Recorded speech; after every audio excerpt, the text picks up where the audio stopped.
Jammikunta police స్టేషన్లో ఒక case report అయింది.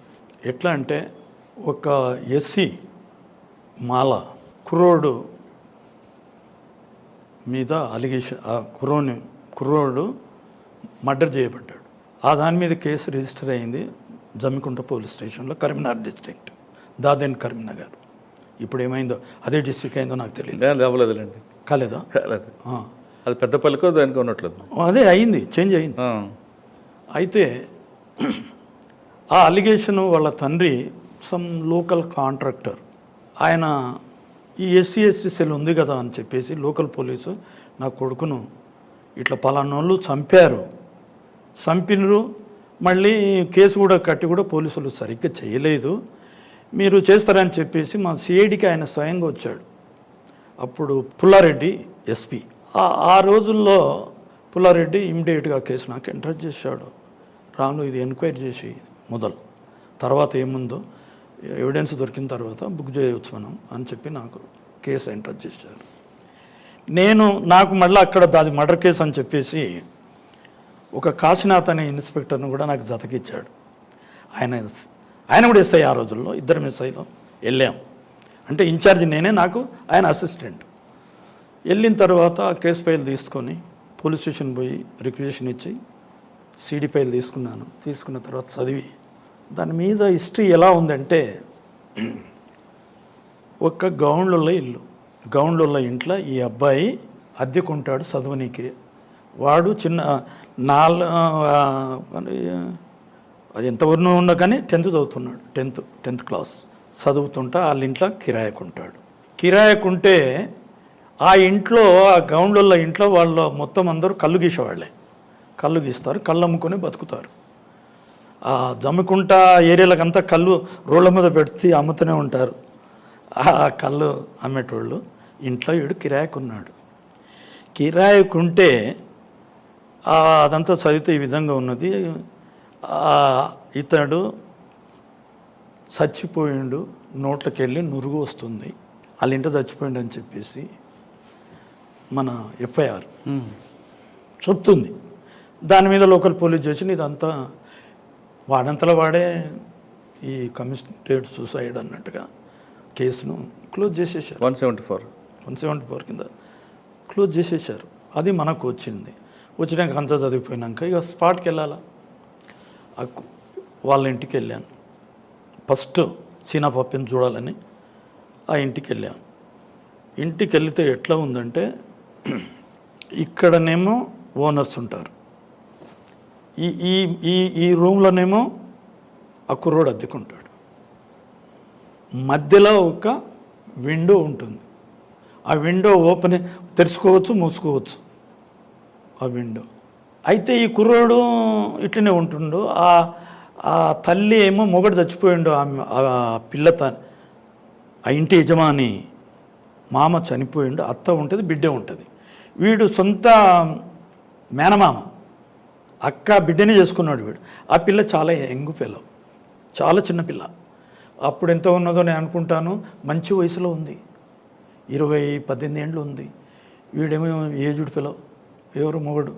వీడు కళ్ళు గేనికి పోతాడు. అదంతా పోయిన తర్వాత అదంతా చెక్ చేసుకున్నాక ఇంట్లో ఎవరు ఉంటారు, ఇంట్లో మేము ఉంటాం సార్. ఆ పిల్ల ఉన్నది, వాళ్ళ అమ్మ ఉన్నది. అందులోనాక ఇంట్లో ఎవరు ఉంటారు, ఆ పిల్లగాడు. అక్కడ ఆ మంచం ఉన్నది, ఆ మంచం మీద వాడు చచ్చిపోయి ఉన్నాడు.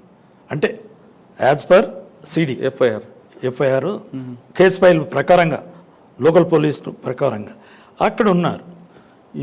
ఈ పిల్లోడు ఇక్కడనే పండుకుంటూ, మంచం ఉన్నది ఇనుపది మంచం ఉంది. ఆ మంచం ఈయనేమో అంటుండే ఆ పిల్లోడు.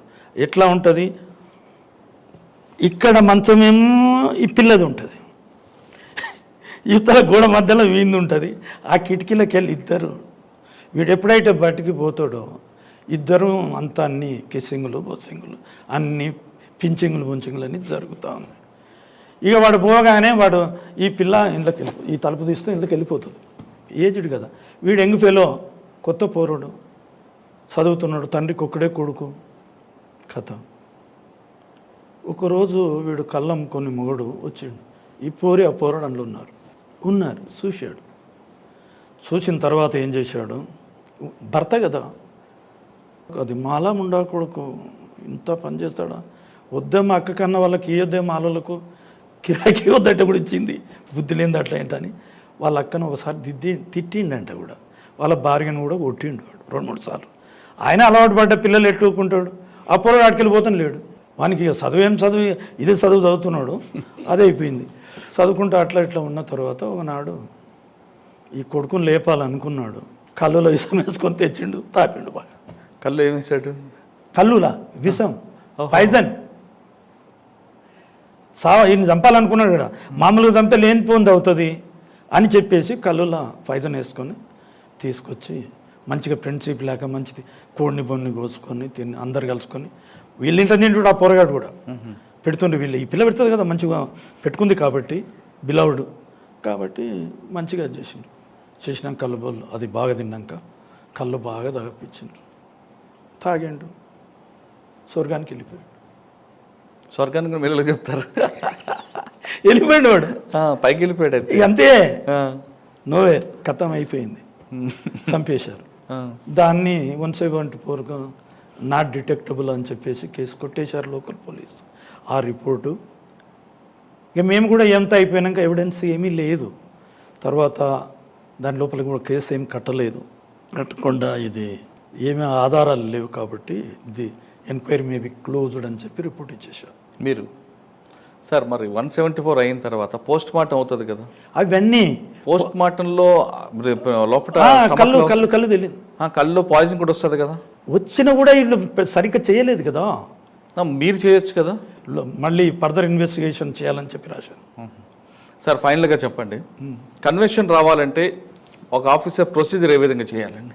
కన్విక్షన్ రావాలంటే ఐఓ హూఎవర్ ఈజ్ ఐఓ ఈ ఫస్ట్ ఏమి చేయాలంటే ఆయన మైండ్లో ఒక రకమైనటువంటి యాంగిల్ ట్రిక్ రావాలి, ఐడియాస్ ఉత్పన్నం కావాలి, అప్పుడే ఆ కేసు డిటెక్ట్ అవుతుంది. ఎందుకనంటే ఒక్కొక్క ఐఓది ఒక రకంగా ఉంటుంది. ఇప్పుడు ట్రస్ట్ వర్త్ ఎవడైతే ఉంటాడో దీన్ని డిటెక్ట్ చేయాలి, దీన్ని పట్టాలి, వీని లోపల చేయాలనే ఉద్దేశంతో పోయేవాడు చాలా యాంగిల్లో వెళ్తాడండి. ఒక యాంగిల్లో దొరికిపోతే మరొక యాంగిల్ దొరికిపోతే ఇంకో యాంగిల్. ఇప్పుడు నేను పాల్స్ క్యాస్ట్ సర్టిఫికెట్స్ కూడా చాలామందిని 100 మందిని చేశాను, చాలా రకాల ఎవరు నేను అనుకుంటే కొంతమంది పెద్ద పెద్ద పోలీస్ ఆఫీసర్ల మీద కూడా చేశాను, కానీ చాకచక్యంగా ఉంటారు వాళ్ళు. అంటే మనకు ఐఓ కిక్ ఉండాలి. అయితే దాని ప్రాసెస్ ఎట్లా ఉండాలంటే, ఇప్పుడు ఒక మర్డర్ కేసు జరిగింది, ఫర్ ఎగ్జాంపుల్ చెప్తాను. అక్యూజ్డ్ని మనం పట్టుకుంటాం మర్డర్ కేసుల్లో. మొట్టమొదలు దౌర్జన్యం, ఇప్పుడు మా పోలీసు వాళ్ళు నేను అంటున్నాను, పోలీసు వాళ్ళు లా ప్రకారంగా డ్యూటీలు చేయట్లేదు ఏమని అనుకొని, they are violating law and likewise they are doing nonsense and third method degree against the accused or victims also. ఈ విధంగా చేస్తున్నారు, అది పద్ధతి కాదు. నువ్వు మొదలు ఒక అక్యూజ్ను పెట్టుకొని కొట్టక్కర్లేదండి, లేనే లేదు. మీకు ఫర్ ఎగ్జాంపుల్ కారంచెట్టు కేసులో చెప్పాను, 32 మందిని నేను ఎట్లా అరెస్ట్ చేశాను, అదే ప్రొసీజర్. నీవు ఏ విధంగా అవుతుందని నీ ఆలోచన వస్తే తప్పకుండా కేసు సక్సెస్. ఇక్కడ ఒక ఇష్యూ సార్, నేను చెప్తాను, ఇంక దీన్ని ఎట్లా చేయాలి అది చెప్పిన ఇంగ్రీడియంట్స్ ఏంటో నేను చెప్తాను, దాన్ని చెప్పినాక మీరు క్వశ్చన్ వేయండి. అయితే అక్యూజ్డ్కు ఉన్న అలవాట్లు ఏమిటి, మనం మొదలు దాన్ని అబ్జర్వ్ చేయాలి, బాగా అడగాల. బాగా అడుగుతుంటే చెప్తాడు, నేను కొట్టను బిడ్డ, ఏమొద్దురా, మానవులే పొరపాట్లు చేస్తారు. మానవుడు పుట్టింది మంచి చెడు చూడడానికే కదా. నువ్వు మంచి చూద్దాం అనుకుంటావు, చెడు చూద్దాం అనుకుంటావు. తెలివి లేకనే కాదు, తెలివితోనే తప్పు చేస్తాడు మానవుడు. కాబట్టి నువ్వే మనవుడు ఎందుకు దెబ్బలు తినేది, ఎందుకు ఊరికే థర్డ్ మెథడ్ డిగ్రీ ఎందుకు? వాడు ఇంట్రాగేషన్ చేస్తుంటే వాడు అక్యూజ్డ్ కాళ్ళల్లో మేకులు కొడతారండి, పెట్రోల్ పోసి ముడ్డి కాలుస్తారండి, ఎంత అన్యాయం. ఇప్పుడు స్టూవార్డ్ పూర్వపు క్రిమినల్స్ ఉన్నారు, పత్తినగరకు ఉన్నారు ఎరకలా వడ్డేవాళ్ళు. వాళ్ళు నిజంగా చెప్తున్నాను, నీవెంత చెప్పినా నీ వాళ్ళు చెప్పరు. సావనికనే సిద్ధం ఉండి వాళ్ళు ఒక ప్రొఫెషన్ ఎన్నుకున్నారు. They are called professional offenders. వాళ్ళు నువ్వు ఎంత సావనిక సిద్ధం కానీ ఫ్యాక్ట్ రివీల్ చేయనిక వాళ్ళు ఉండరు.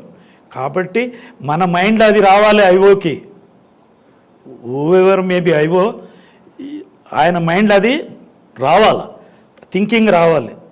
ఆ థింకింగ్ నువ్వు ఎట్లా డిటెక్ట్ చేద్దాం అనేటువంటి థింకింగ్ ఉంటే వాని సైకాలజీ ప్రకారంగా లాజిక్గా అని ఇంట్రాగేషన్ స్టార్ట్ చేయాలి. ఎట్లా చేయాలి అని ఆశయాలు ఏమున్నది, మొట్టమొదటి బిడ్డ నీవేం తింటావు చెప్పు, ఆకలి ఉన్నావా, ఎరని ముఖం చూస్తే ఆలిపోయినట్టున్నది బిడ్డ, చాదెత్తునా లేకపోతే బిర్యానీ తెప్పిద్దామా, ఏం తింటావు బిడ్డ చెప్పరా, నాకు కూడా ఆకలింది ఇద్దరం తిందామా అట్లా అని వరకు వానికి ఎంత అవుతుంది, ప్రిన్సిప్ ఏర్పడుతుంది. అతను అన్నవారు సార్ ఎంత మంచివాడు, మిగతా వాళ్ళందరూ వచ్చి కొడుతున్నారు తంతున్నారు, ఈ సార్ అట్లా ఏంద్రా అమ్మ చాలా మంచివాడు, ఇంత మంచిగా మాట్లాడేవాడు ఎక్కడున్నాడు అని అనుకుంటారు. అనుకున్న తర్వాత వాడు చెప్తాడు, సార్ నేను ఇది తింటా అంటే నువ్వు బిర్యానీ బాగా అలవాటా అని నేను అంటే, అవును సార్ నేను బిర్యానీ ఎక్కువ తింటాము అట్లా ఇట్లా అని అంటారు. అన్న తర్వాత ఈ విధంగా జరుగుతుంటే వాడికి ఒక మంచి ప్రేమ అనేది ఏర్పడి ఇంకో యాంగిల్లో పోవాలి. నీకు ఎంతమంది అక్కచెల్లెండ్లు, ఎంతమంది అన్నదమ్ములు, మీ అక్కచెల్లెండ్ల పెళ్ళిళ్ళు అయినాయా, పేరటాలు అయినాయా, మీ అన్నదమ్ములు ఏం చేస్తారు, మమ్మీ ఏం చేస్తుంది, డాడీ ఏం చేస్తారు అని చెప్పేసి తెలుసు. ఇవన్నీ చెప్పుకుంటూ పోయే వరకు వాడు పూర్తిగా మెల్ట్ అయిపోతాడండి. మెల్ట్ అయ్యే వరకు ఏమైపోతాడు, వాని కాన్షియస్ నిజానికి వస్తుంది. వాడు నిజంగా ఇంతమంది. ఇంకొకటి చూడరా, నీవు జైల్లో నువ్వు చేసే ప్రొఫెషన్ ఇదే, నీవు ఇది దొంగతనం చేస్తేనే బతుకుతావు, నీవు మర్డర్ చేస్తుంటే నువ్వు మళ్ళీ మర్డర్ చేస్తావు, మళ్ళీ జైలుకోతావు, మళ్ళీ మంచి ఫెసిలిటీ ఉంటుంది కోర్టులో, నీవు అదే నమ్ముకుంటే ఎట్లా, నువ్వు కొంచెం మార్పు రావాలా. నీకు ఇప్పుడు నీవు పెళ్లి చేసుకున్నావు, నీ పిల్లలు ఏమవుతావు, పిచ్చగల్లా అయిపోతారు. నీ భార్య చూడు, నువ్వు లేవని చెప్పి ఇంకో నింబడిపోతుంది, ఎంత అవమానాలకు గురవుతుంది. నువ్వు లేవని మీ అమ్మ ఇంకో దొంగతనం చేస్తుంది, మీ నాయన దొంగతనాలు చేస్తారు. ఇవన్నీ చాలా తప్పు బిడ్డ, నువ్వు అట్లా ఇట్లా అని చెప్పేసి వానికి చెప్తుంటే ఏమైపోతుందంటే ఆటోమేటిక్గా ఒక రియల్ స్టేజ్కి వచ్చేస్తాడు. వచ్చేసిన తర్వాత ఫర్ ఎగ్జాంపుల్ ఒక కేసు చెప్తాను నేను, దీంట్లో ఇట్లా జరిగింది. ఒక ప్రొఫెషనల్ హౌస్ బ్రేక్ థెఫ్ట్ కేసులు చేసేవాడు.